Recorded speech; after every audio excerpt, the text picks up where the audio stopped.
मित्रों, आप कितने भी अच्छे कर्म कर लो, लेकिन समाज आपके बुरे कार्यों को ही सदैव याद रखता है।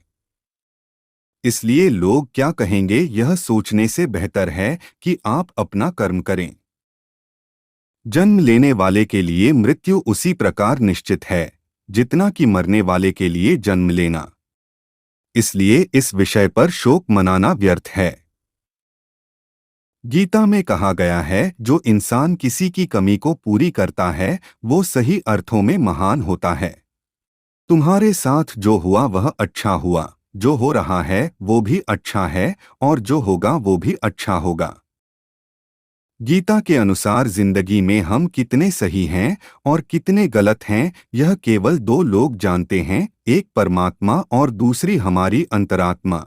जीवन का आनंद ना तो भूतकाल में है और ना भविष्यकाल में, बल्कि जीवन तो बस वर्तमान को जीने में है। जब तक शरीर है तब तक कमजोरियां तो रहेगी ही, इसलिए कमजोरियों की चिंता छोड़ो और जो सही कर्म है उस पर अपना ध्यान लगाओ। अर्जुन, तुम भला क्यों रोते हो? तुमने जो खोया क्या वह तुमने पैदा किया था? आज जो तुम्हारा है वह कल किसी और का होगा, क्योंकि परिवर्तन ही संसार का नियम है।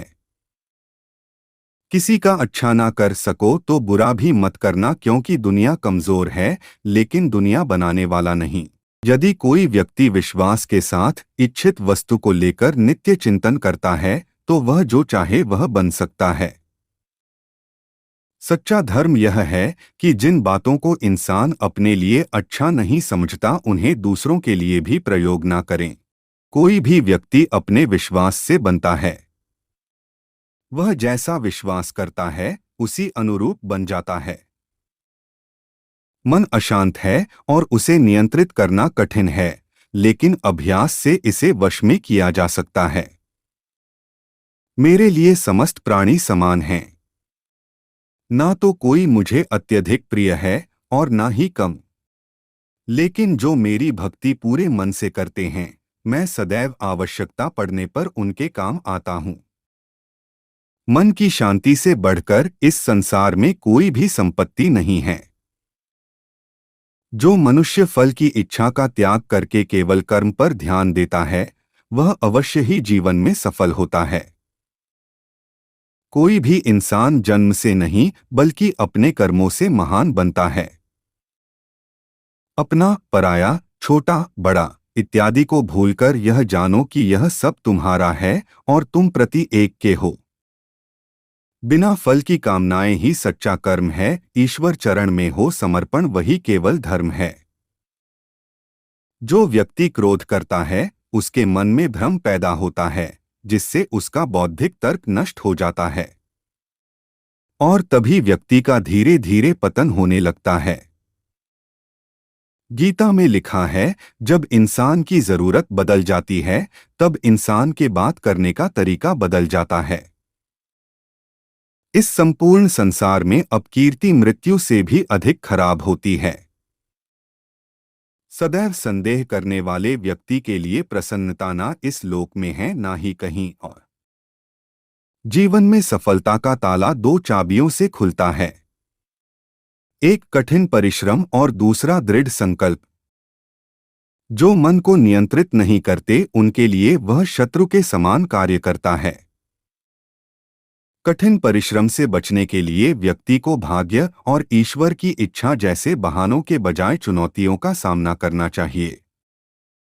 गीता में कहा गया है, कोई भी अपने कर्म से भाग नहीं सकता, कर्म का फल तो भुगतना ही पड़ता है। मनुष्य को अपने कर्मों के अच्छे और बुरे फल के विषय में सदैव सोचकर चिंताग्रस्त नहीं होना चाहिए। मनुष्य अपने विश्वास से निर्मित होता है, जैसा वह विश्वास करता है वैसा वह बन जाता है। जो मनुष्य प्रतिदिन खाने, सोने और आमोद प्रमोद के कार्यों में लिप्त रहता है वह नियमित तौर पर योगाभ्यास करके समस्त क्लेशों से छुटकारा पा सकता है। जब इंसान अपने काम में आनंद खोज लेते हैं तब वे पूर्णता प्राप्त करते हैं।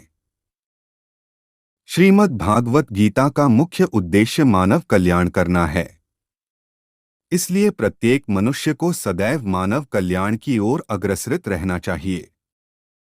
जब भ्रमित अर्जुन कुरुक्षेत्र में सलाह के लिए अपने सारथी भगवान कृष्ण के पास गए, तो भगवान कृष्ण ने कुछ तर्कसंगत दार्शनिक अवधारणाएं बताईं जो आज भी प्रासंगिक हैं।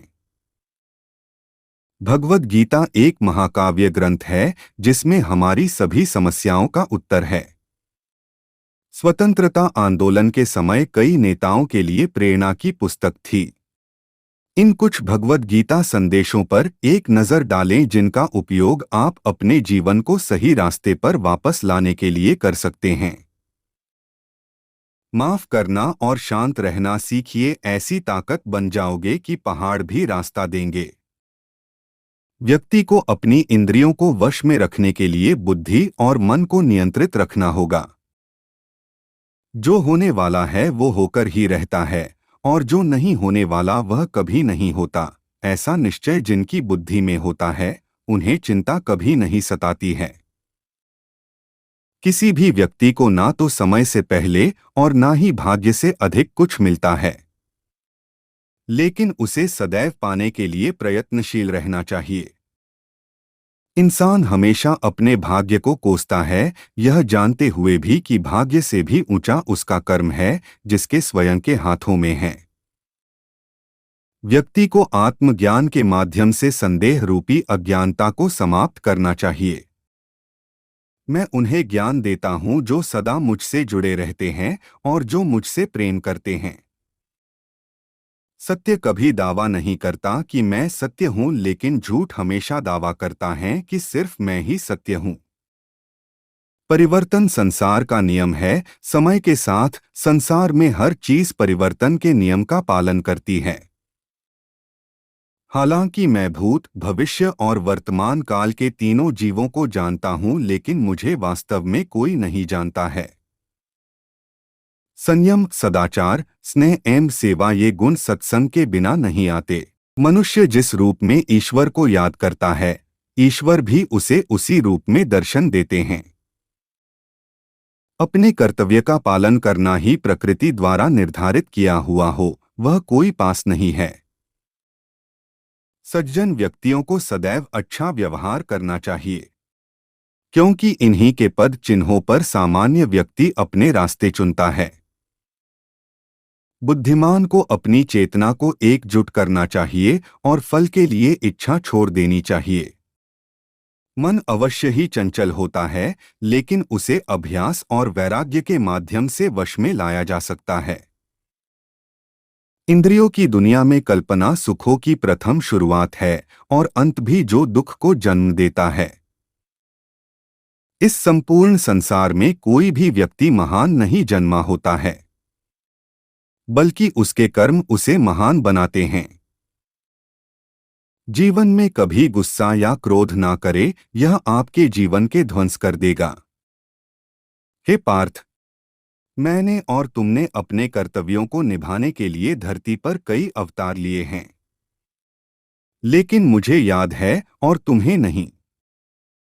वासना, क्रोध और लालच नरक के 3 दरवाजे हैं। जो मनुष्य जिस देवता की विश्वास के साथ भक्ति करता है, मैं उस व्यक्ति की उसी देवता में दृढ़ता बढ़ा देता हूँ। सभी काम छोड़कर बस भगवान में पूर्ण रूप से समर्पित हो जाओ, मैं तुम्हें सभी पापों से मुक्त कर दूंगा। कर्म करो, फल की चिंता मत करो, भगवद गीता का सबसे बुद्धिमान संदेश है। आज हम केवल पैसे, बेहतर घर, कार और सुरक्षित भविष्य के लिए काम कर रहे हैं। हम इतने लक्ष्य चालित हैं कि हम सब कुछ परिणाम के बारे में सोचकर ही करते हैं। यह एक ऐसी चीज है जिससे हमें बचना चाहिए, केवल इसलिए कि यदि अपेक्षाएं पूरी नहीं होती हैं तो दर्द अवश्यंभावी है। इसलिए काम करते रहें और बदले में कुछ भी उम्मीद न करें। जो व्यक्ति मैं और मेरा इत्यादि की भावना से मुक्त हो जाता है, उसे जीवन में शांति की प्राप्ति होती है। आत्मज्ञान की तलवार से काटकर अपने हृदय के अज्ञान के संदेह अलग कर दो। अनुशासित रहो, उठो और कार्य करो। जिस प्रकार से प्राकृतिक मौसम में बदलाव आता है, ठीक उसी प्रकार से जीवन में भी सुख दुख आता रहता है, वह कभी स्थायी नहीं रहते हैं। इस जीवन में ना कुछ खोता है, ना व्यर्थ होता है। जो लोग परमात्मा को पाना चाहते हैं, वह ब्रह्मचर्य का पालन करते हैं। भगवान श्री कृष्ण कहते हैं कि मैं इस संसार की सुगंध हूँ, अग्नि की ऊष्मा हूँ और समस्त जीवित प्राणियों का आत्म संयम हूँ। बुद्धिमान व्यक्ति कभी भी कामुक सुख में आनंद लेते हैं। वह सदैव मोक्ष की प्राप्ति में लगे रहते हैं। वह जो सभी इच्छाएं त्याग देता है, उसे शांति की प्राप्त होती है। संपूर्ण संसार में जब अधर्म और पाप बढ़ता है, तो मैं धर्म की पुनः स्थापना के लिए धरती पर अवतार लेता हूँ। जैसे अंधेरे में प्रकाश की ज्योति जगमगाती है, ठीक उसी प्रकार से सत्य की चमक भी कभी फीकी नहीं पड़ती। इसलिए व्यक्ति को सदैव सत्य बोलना चाहिए। मैं सभी प्राणियों के हृदय में विद्यमान हूँ। जो व्यक्ति मृत्यु के दौरान मेरा नाम लेता है, वह सदैव मेरे ही धाम को प्राप्त होता है। इसमें कोई शक नहीं है। ऐसा कुछ भी नहीं, चेतन या अचेतन, जो मेरे बिना अस्तित्व में रह सकता हो। परिवर्तन ही इस संपूर्ण संसार का नियम है। इसलिए व्यक्ति को कभी अपने वर्तमान पर घमंड नहीं करना चाहिए। जिसने जन्म लिया है, उसकी मृत्यु निश्चित है और मृत्यु के पश्चात पुनर्जन्म भी निश्चित है।